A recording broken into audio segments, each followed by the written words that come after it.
और एक अहम खबर आ रही है। बीजेपी के लोकसभा चुनाव पर एक्सक्लूसिव ब्रेकिंग न्यूज है। इस बार ज्यादा सीटों पर चुनाव लड़ेगी बीजेपी। फरवरी के पहले हफ्ते तक बीजेपी की पहली लिस्ट संभव है। पहली लिस्ट में पीएम मोदी और अमित शाह का नाम संभव है। चुनाव तारीखों से पहले उम्मीदवारों के नाम का ऐलान।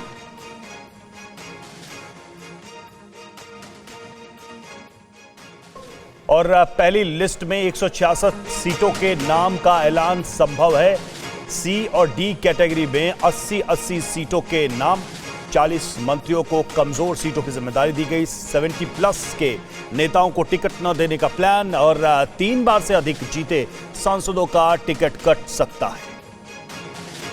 आनंद प्रकाश पांडे इस वक्त हमारे साथ हमारे संवाददाता जुड़ चुके हैं। आनंद, क्या है बीजेपी का प्लान?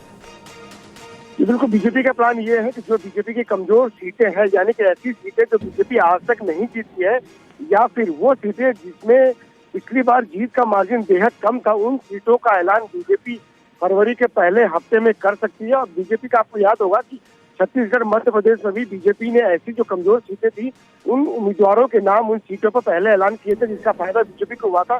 उसमें से आधी से ज्यादा सीटें बीजेपी ने जीत ली थी। इस बार बीजेपी यही रणनीति अपनाएगी और जो बीजेपी की पहली सूची आएगी उसमें प्रधानमंत्री नरेंद्र मोदी का नाम होगा, अमित शाह के नाम होगा, के नाम होगा। इसके साथ साथ हम आपको बता दें कि तमाम जो बड़े चेहरे हैं, शरद पवार या सुप्रिया सुले जहाँ से लगातार जीतते रहे, बाराबंकी, हैदराबाद की सीट जहाँ से ओवैसी सांसद है, और ऐसे ही जो बड़े चेहरे हैं, रायबरेली की सीट जहाँ से सोनिया गांधी है, तो ऐसे सीटों पर बीजेपी के उम्मीदवारों का नाम पहली सूची में ही होगा, ताकि बीजेपी के उम्मीदवारों को लंबा वक्त मिल जाए, लंबा समय मिल जाए वहाँ पे तैयारी करने का और जीत सुनिश्चित करने का।